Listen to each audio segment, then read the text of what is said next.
सुगैस ये पूरा week Reliance power के लिए अभी तक काफी नेगेटिव रहा है। कई सारी खबरें, कुछ पॉजिटिव्स कुछ नेगेटिव्स, बट ओवरऑल ट्रेंड जो है अकॉर्डिंग टू मार्केट एक्सपर्ट्स अभी भी बेयरिश बना हुआ है। जिसे एक पॉजिटिव न्यूज इस हफ्ते देखने को मिली कि कंपनी 4 गीगावाट का सोलर एंड 6.5 गीगावाट का battery storage pipeline company establish करेगी। ये कंपनी के बिजनेस पर्सपेक्टिव से एक पॉजिटिव न्यूज है। लेकिन जो पुराने मैटर्स हैं ये कंपनी को अभी भी आगे बढ़ते नहीं देना चाह रहे। यहां पर 13 अकाउंट्स यहां पर कंपनी के सीज किए गए, जिसमें 54 करोड़ के आसपास का ये अमाउंट है और 10 करोड़ का विंड मिल भी कंपनी की सीज की गई। तो ये जितने भी मैटर्स है कंपनी ने क्लियर किया हुआ है कि ये सभी मैटर्स 10 साल 15 साल, बल्कि 10 भी नहीं 15 साल पुराने हैं और ईपीसी कॉन्ट्रैक्ट जो कि कंपनी का पुराना था उन्हीं कॉन्ट्रैक्ट्स पर इनमें से कई मैटर्स भी हैं और बेसिकली ये सभी मैटर्स पुराने हैं। बट जैसे कि आप जानते हो हम पिछले एक महीने से डिस्कस भी कर रहे हैं कि मैटर पुराने हैं, इसी वजह से दिक्कत है। क्योंकि रिलायंस कम्युनिकेशन यहां पर अनिल अंबानी का उस समय पर इन कंपनी से लेना देना था और वही कॉशियसनेस या पर वही प्रॉब्लम्स रिलायंस पावर या रिलायंस इंफ्रा पर भी पड़ रही हैं। मार्केट एक्सपर्ट्स का क्या कहना है? So according to market experts अभी भी रिलायंस पावर का जो ट्रेंड है वो इंडिकेट करता है और डाउन साइड पर।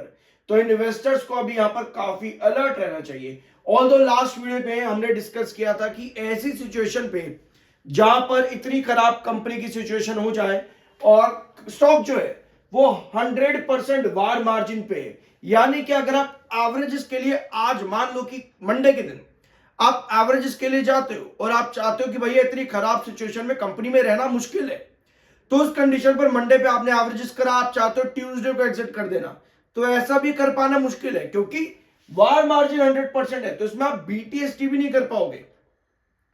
तो ये सारा सॉल्यूशन पिछले वीडियो में हमने डिस्कस किया था कि ऐसी सिचुएशन में आपको किस तरह से एवरेजेस करने चाहिए और एवरेजेस करना इंपॉर्टेंट क्यों है।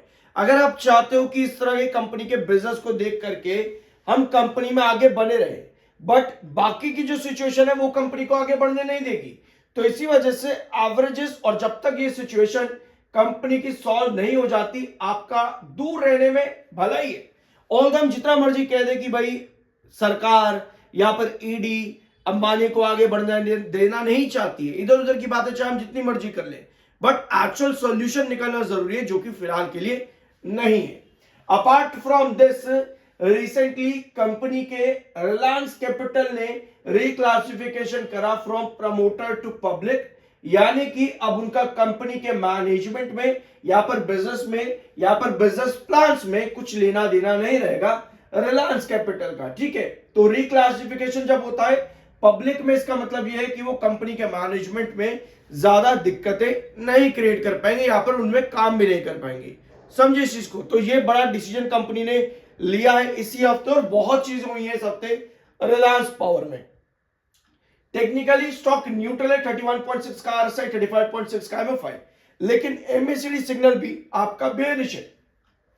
और ये सभी सिग्नल जैसे कि वार मार्जिन का 100% होना, ये तब से है जब आप 52 पर थे, और वार मार्जिन आपको हाई वोलेटिलिटी इंडिकेट करता है। अगर आप एक महीने से चैनल पर आप बार बार सुन रहे होंगे, क्योंकि किसी भी कंपनी में आप काम करो आपके पास ये पॉइंट मालूम होना चाहिए कि वहां वार मार्जिन तो नहीं है, कोई ईएसएम एएसएम जीएसएम वगैरह तो कुछ ऐसा नहीं है। तो ये पॉइंट काफी इंपॉर्टेंट है। 52 से लगातार यही चल रहा है, वोलेटिलिटी ज्यादा दिखती है, एक सेशन बढ़िया रिकवरी, अगले सेशन गिरावट। इसी तरह से रिलायंस पावर पिछले 2-2.5 महीनों से चल भी रहा है। अब आते हैं इसके चार्ट पैंट पे, लेकिन उससे पहले सब्सक्राइब जरूर कर देना। I am NISM 7 certified. ये है इसका चार्ट की कंडीशन। अभी तक जो गिरावट दिखी है वो ट्रेंचेस में आई है। ठीक है, गिरावट जो अभी तक आई है वो ट्रेंचेस में है, यानी कि रिस्ट्रिक्शन गिरते हुए रिस्ट्रिक्शन और गिरते हुए बेसिस। जब भी इस तरह की कंडीशन बने इसको कहते हैं डाउनवर्ड वेजेस पैटर्न। ऑल दो लगभग पिछले 1.25 साल से आपको पता है रिलायंस पावर एक डायगोनल पर था अपवर्ड वेजेस पैटर्न के, जैसा आप चैनल पर देख ही रहे थे इतने टाइम से।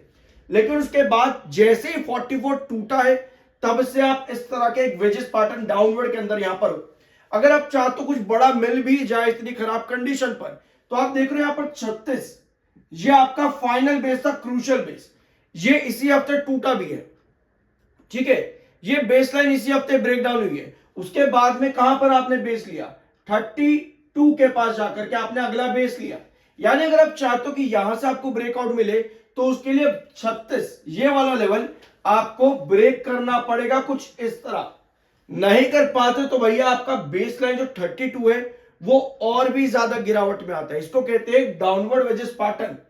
तो ऐसी सिचुएशन में जब भी कोई कंपनी हो थोड़ा सा अलर्ट होना चाहिए। और अपार्ट फ्रॉम दिस मैं आपको एक बार फिर से एक पॉइंट और बता दूं कि कंपनी का बिजनेस पर्सपेक्टिव जो है वो काफी हद तक बढ़िया हुआ है पिछले कुछ सालों के अंदर, ठीक है, जिसकी वजह से इतने बढ़िया रिटर्न भी कंपनी ने दिए। कोई हल्की बात नहीं थी कि इतने बढ़िया रिटर्न कंपनी ने दिए। बट जब भी सिचुएशन किसी भी कंपनी की खराब होगी तो वहां पर अलर्ट बनना जरूरी होता है।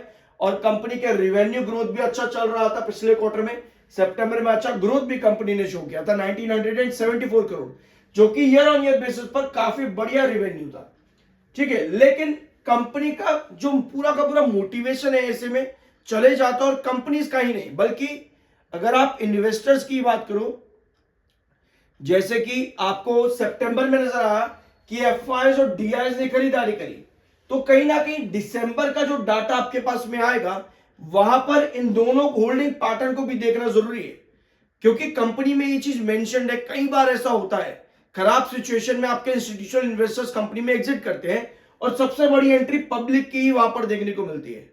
तो दिसंबर का डाटा क्या इतनी खराब सिचुएशंस के बावजूद भी आपके एफआईआईस और डीआईएस होल्डिंग यही रखेंगे या फिर उसको और बढ़ाएंगे, क्या करते हैं, यहाँ पर थोड़ा बहुत एग्जिट करते देखने को मिलेंगे। ये डाटा दिसंबर का बहुत इंपॉर्टेंट रहेगा कंपनी के लिए, और क्वार्टरली रिजल्ट्स भी, क्योंकि वहां पर पता चलेगा कि कंपनी का आगे एंथुजियाज्म क्या है इन सभी मैटर्स को लेकर के। ऑल्दो अगर रिलायंस पावर को अलग से क्लीन मिलता है इन सभी मैटर से कि चलो ठीक है आज की डेट में इनका कुछ लेना देना नहीं है, बट पुराने मैनेजमेंट को यहां से निकाला जाता है, तो फिर भी कहीं ना कहीं ये पॉइंट्स कंपनी के लिए सही रहेंगे।